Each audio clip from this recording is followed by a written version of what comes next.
Salve, salve, torcedor alviverde, seja muito bem-vindo ao canal. A gente vem trazendo um corte aí falando dessa grande vitória gigante do nosso Verdão e sim assumindo a liderança do Campeonato Brasileiro, voltando ao topo, que é o lugar do nosso Verdão.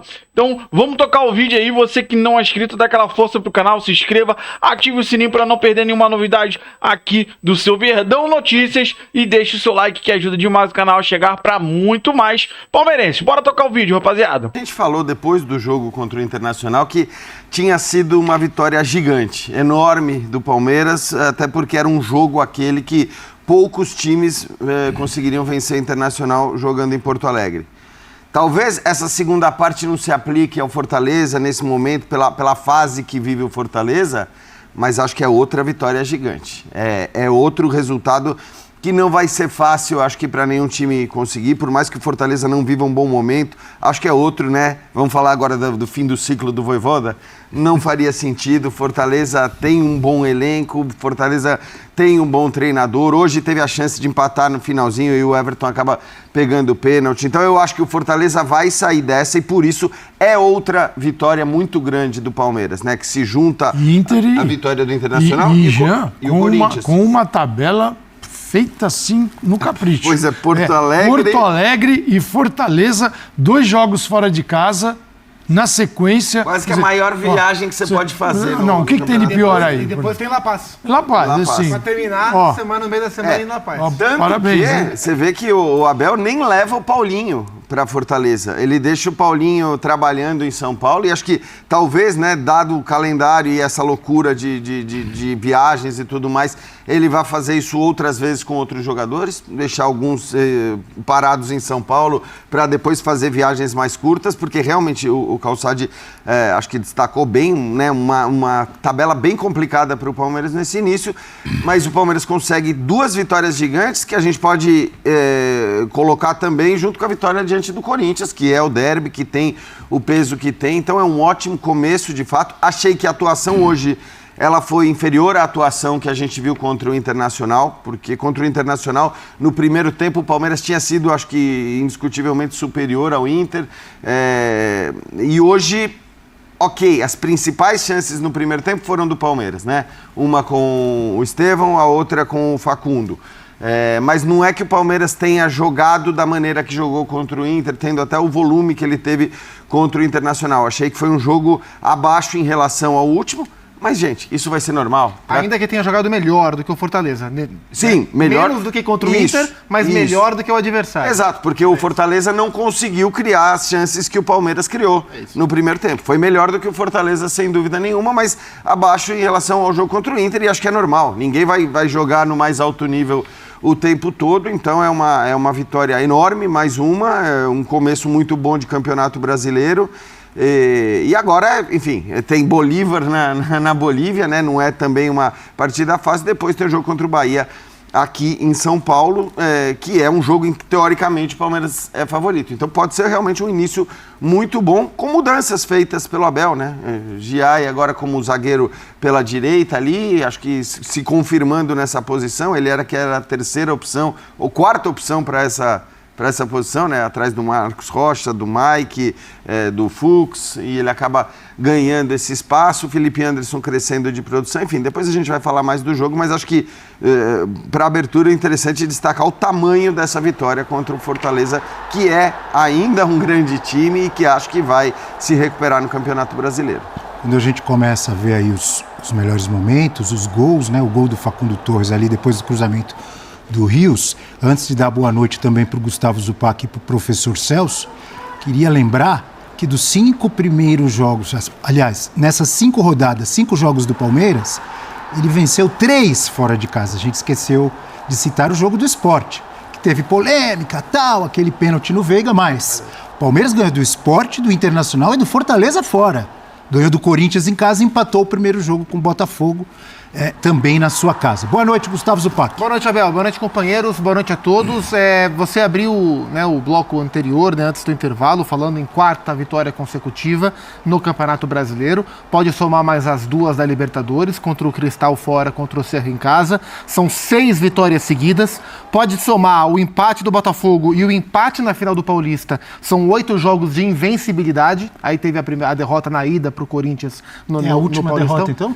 É a última derrota, e antes disso foi perder lá atrás. Nos últimos 19 jogos, só essa derrota para o Corinthians no jogo da ida do Campeonato Paulista. E dentro, que o Abel não serve para ou não servia para alguns. Dentro desse pacote, assim, acho que a primeira metade dessa série invicta, com um desempenho ainda irregular, né? O time jogando menos, ele tentando encontrar a melhor formação, tentando tornar o time mais coletivo, mesmo tendo o Estevão pela direita e o time quase todo inclinado para lá. Mas os últimos jogos mostram, além do desempenho, além da manutenção de um resultado muito forte, um desempenho sólido, se não sempre brilhante, como foi no primeiro tempo contra o Corinthians, no primeiro tempo contra o Internacional, né, o segundo tempo dos jogos um pouco menos, hoje, mas um desempenho muito consistente e muito sólido. Eu acho que essa é a marca. O Palmeiras começa forte o Campeonato Brasileiro com alguma característica que esse time do Abel já teve com outros elencos, e é isso que me chama a atenção.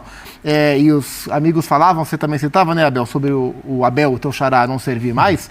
Também sumiu a turma que falava que a diretoria do Palmeiras era inoperante, porque o elenco não era bom, a diretoria não trabalhava. A diretoria que na janela do ano passado, das 2 últimas janelas, na do meio do ano, trouxe Felipe Anderson, Maurício e Giai, 3 jogadores agora importantes, e nesse ano trouxe Paulinho, que vai ser importante, Facundo está sendo importante, Emiliano Martínez está sendo importante, o Mikael está sendo titular, o Evangelista é um cara que vai jogar, o Vitor Roque hoje ficou no banco, é importante. Maurício está no banco.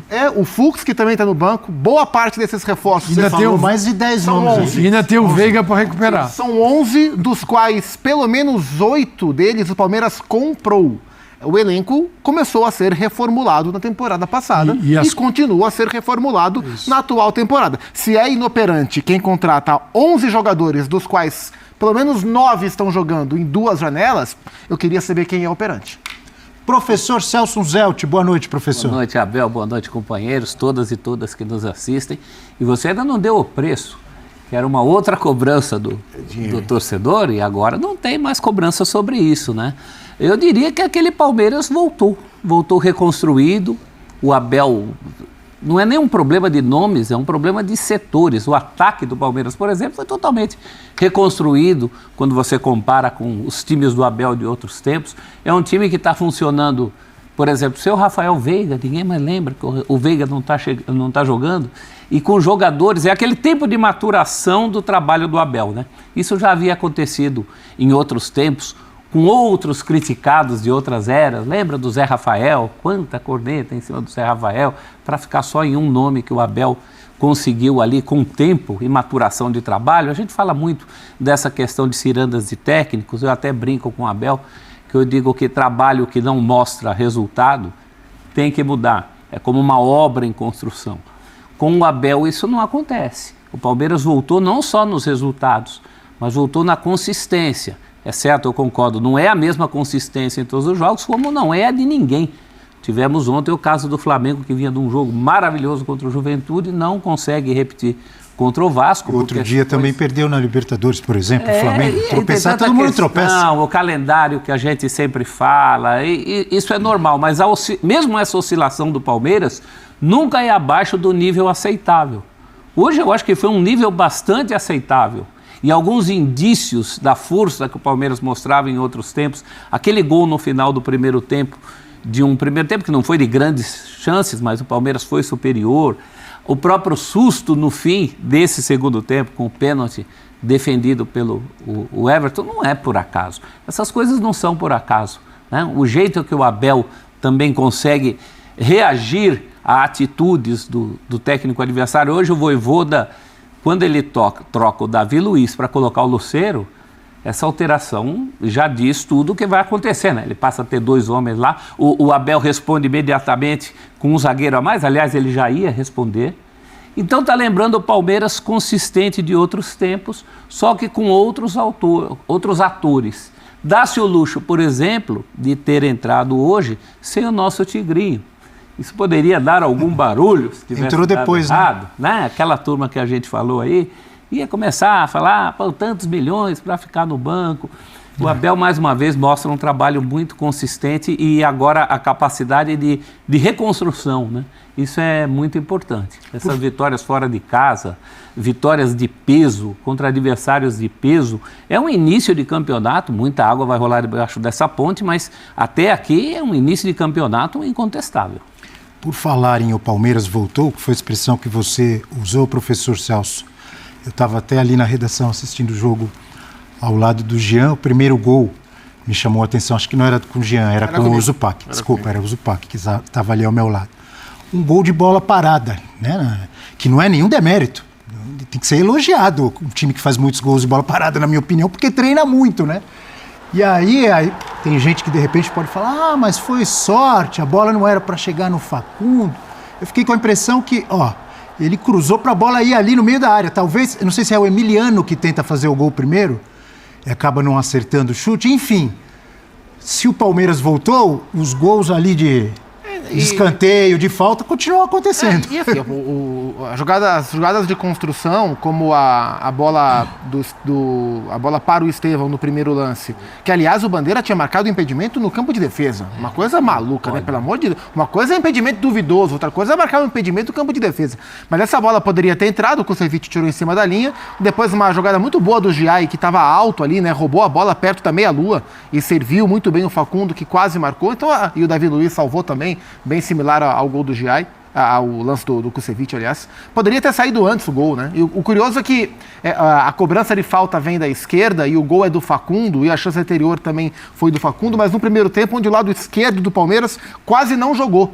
O Palmeiras teve no primeiro tempo os seus melhores instantes quando o Estevão vinha do meio para a direita para encontrar o Felipe Anderson com o apoio do Rios, né? Quando esses três se encontravam, por ali o Palmeiras conseguia fazer superioridade e travar o jogo do Fortaleza e por ali desenvolver.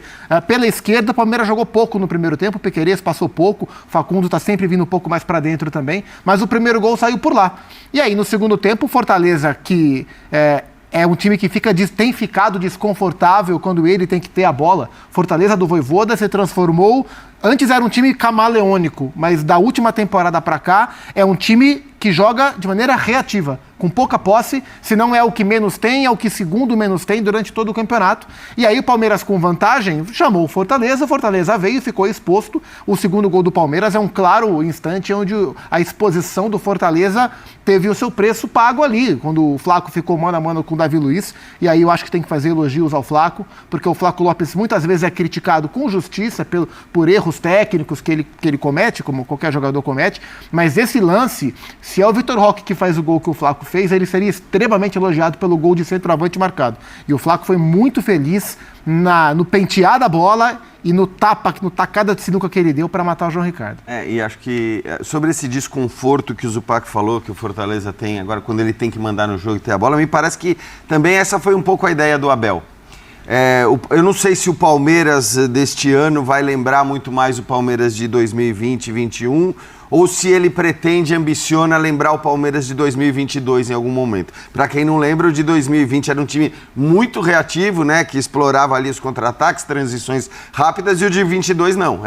Acho que foi o melhor Palmeiras do Abel, aquele que jogava, mandava nos jogos, tinha a bola o tempo todo, criava muitas chances e tudo mais. A gente não sabe qual é a ideia do Abel. Agora, hoje, me pareceu que até mesmo em relação ao jogo contra o Internacional, o Palmeiras foi um Palmeiras que estava contando muito mais com os contra-ataques, com as transições, tanto que as duas grandes chances no primeiro tempo surgem dessa maneira, né, no contra-ataque com o Estevão, que o Zupac citou, depois naquela jogada com a chegada do Facundo. Então é um Palmeiras que hoje se comportou dessa maneira. Acho que depois do gol do Fortaleza talvez tenha até exagerado nisso, né? Mas aí é uma coisa que a gente vê acontecer o tempo todo, né? Mesmo times que se defendem muito bem, em alguns momentos, em algumas situações, quem assistiu Internacional e Bayern de Munique essa semana viu a equipe da Inter, que é uma equipe que se fecha muito bem, se fechar demais, né, no momento em que ela tinha o resultado contra o Bayern. O próprio Sansão hoje, clássico, né? O próprio Sansão, o São Paulo no segundo tempo, né? A gente vai falar do jogo, o São Paulo no segundo tempo também dá mais espaço para o Por isso que é sempre importante sair na... E o Abel bateu muito nessa tecla na pré-eleição, antes do jogo contra o Corinthians. Precisamos fazer o primeiro gol. E não perder os gols que ele se incomodava de perder. Você controla a narrativa do jogo, né? E o Palmeiras com esses jogadores, hoje não tinha o Vitor Roque, acho que o Flaco é menos adequado para esse tipo de jogo, embora tenha feito um belo gol dessa maneira, o segundo gol, mas o Vitor Roque tem mais a ver com esse tipo de jogo. Então com Estevão e Vitor Roque, talvez essa passe a ser realmente a ideia do Abel, né? Sem o Veiga não está jogando... Mas olha isso, né? O Veiga não jogou, o Maurício não jogou, o Vitor Roque não jogou, quer dizer, entrou no segundo tempo, o Paulinho não jogou. Então a gente está falando de um Palmeiras que é muito forte, que hoje tem, talvez o Abel tenha talvez o seu melhor elenco à disposição. Eu acho que ele podia, em outras temporadas, reclamar de uma outra coisa, uma outra contratação que não tinha sido feita. Agora ele tem os caras, ele tem os nomes, ele tem Vitor Roque, ele tem Paulinho, sobretudo esses dois, e tem muitas possibilidades para montar o time. E acho que fez isso. Acho que é importante também destacar isso, nessa loucura que existe acabou o ciclo do Abel. Ele é um cara que é inquieto, que quando sente que precisa mudar, ele muda, e mudou para os três zagueiros de fato, né? Muda sem pudor, ou sem medo, ou sem vergonha, não sei qual é a palavra, de tirar ninguém. Isso. Se tiver que tirar, tira Dudu. Se tiver que tirar cara grande, ele tira cara grande. A impressão que eu tenho é que a hora que o Veiga tiver bom do ombro, o Veiga volta no banco. Eu acho que sim. Se o time tiver nessa forma, até porque tá tudo bem. Mexer. Até porque hoje o Veiga é muito o meia central. E hoje o Palmeiras está jogando com o Estevão e o Facundo às costas do centroavante, no caso. Ele não tava, o Veiga não estava bem, né? Não estava bem. Sei lá, o Maurício estava até melhor quando se machuca. Então é normal, eu acho que é uma disputa. No futuro sem Estevão, isso é garantido, né? No futuro sem Estevão pode ser o Veiga atrás do centroavante, numa intenção um pouquinho diferente, mas ele tem o Paulinho, ele pode ser com o Maurício. Isso pode ser feito de várias formas no Palmeiras. O que eu acho legal é esse time, esse formato que ele encontrou. Sem a bola pode ser uma linha de 4. Se o Piquerez é lateral, ele volta, tem Gia e Piquerez, 2 zagueiros. Não é porque o Giai faz esse terceiro, como o Marcos Rocha cansou de fazer. E o Facundo fecha ali. E aí o Facundo vem e fecha no meio de campo com o Felipe Anderson, 2 volantes. E quando precisa, o Felipe baixa em linha de 5, como baixou já, né? Então ele tem, assim, ele vai moldando os jogadores ao formato, vai alterando o formato. Assim, às vezes demora um pouquinho para encontrar os encaixes, o que encaixa melhor. Como é que eu tiro o máximo de cada jogador, mudando e criando um sistema diferente.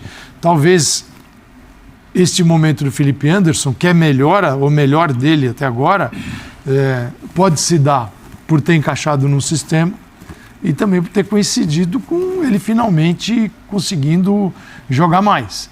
Então, assim, é muito difícil definir o que facilitou, se ele que melhorou e facilitou o sistema ou o sistema o está ajudando. Eu acho que as duas coisas. E isso dá possibilidade para ele até exercer outras funções. Mas ele tem um volume, ele tem uma quantidade, né, para trabalhar. Porque se a gente imaginar todos os caras que ficaram fora, você pode montar um time com Vitor Roque, com Maurício, com Paulinho. Sim. Veiga. Puxa vida, hein? Chato esse ataque, né? Veiga. O Veiga Evangelista. Murilo, Luan, né? Desculpa interrompê-los, mas Chegou o meu Abel. xará vai falar. Vai falar. Já está falando? Ele vai estar bem humorado, né? Abel Ferreira, Não vamos sei. ver. Tudo que a gente falou até agora não dá para garantir. Quantidade, né, para trabalhar. Porque se a gente imaginar enfiado ali dentro do Veiga. Puxa vida, hein? Chato esse ataque, né? Veiga. O Veiga. Então, assim, é muito difícil definir o que facilitou esse. Ele vai estar bem humorado.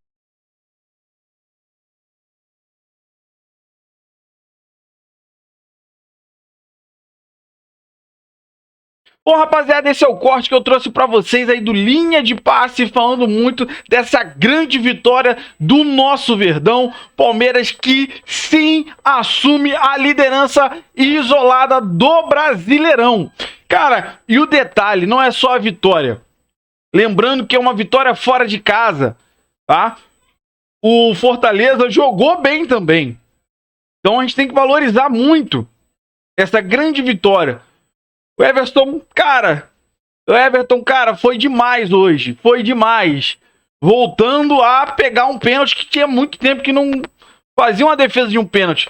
E foi no momento crucial da partida que poderia sair um empate. E o Everton defendeu aquela bola. Caraca, meu irmão, o coração quase pulou da boca quando ele defendeu. Então, assim, festa muito grande pelo Palmeiras que reviveu. O Palmeiras, sim, volta ao seu melhor momento, tá? O Abel consegue ressurgir das cinzas, igual foi falado aí no vídeo. E sim, agora, meu irmão, segue o líder. Segue o líder do Brasileirão. Então você que acompanhou o vídeo até o final, eu quero que você compartilhe com a gente a sua opinião, se você concorda, discorda em tudo que foi falado aí no vídeo. Você que não é inscrito aqui no canal, dá aquela força, se inscreva, ative o sininho para não perder nenhuma novidade aqui do seu Verdão Notícias e deixe o seu like que ajuda demais o canal a chegar para muito mais palmeirenses. Valeu, rapaziada, um grande abraço!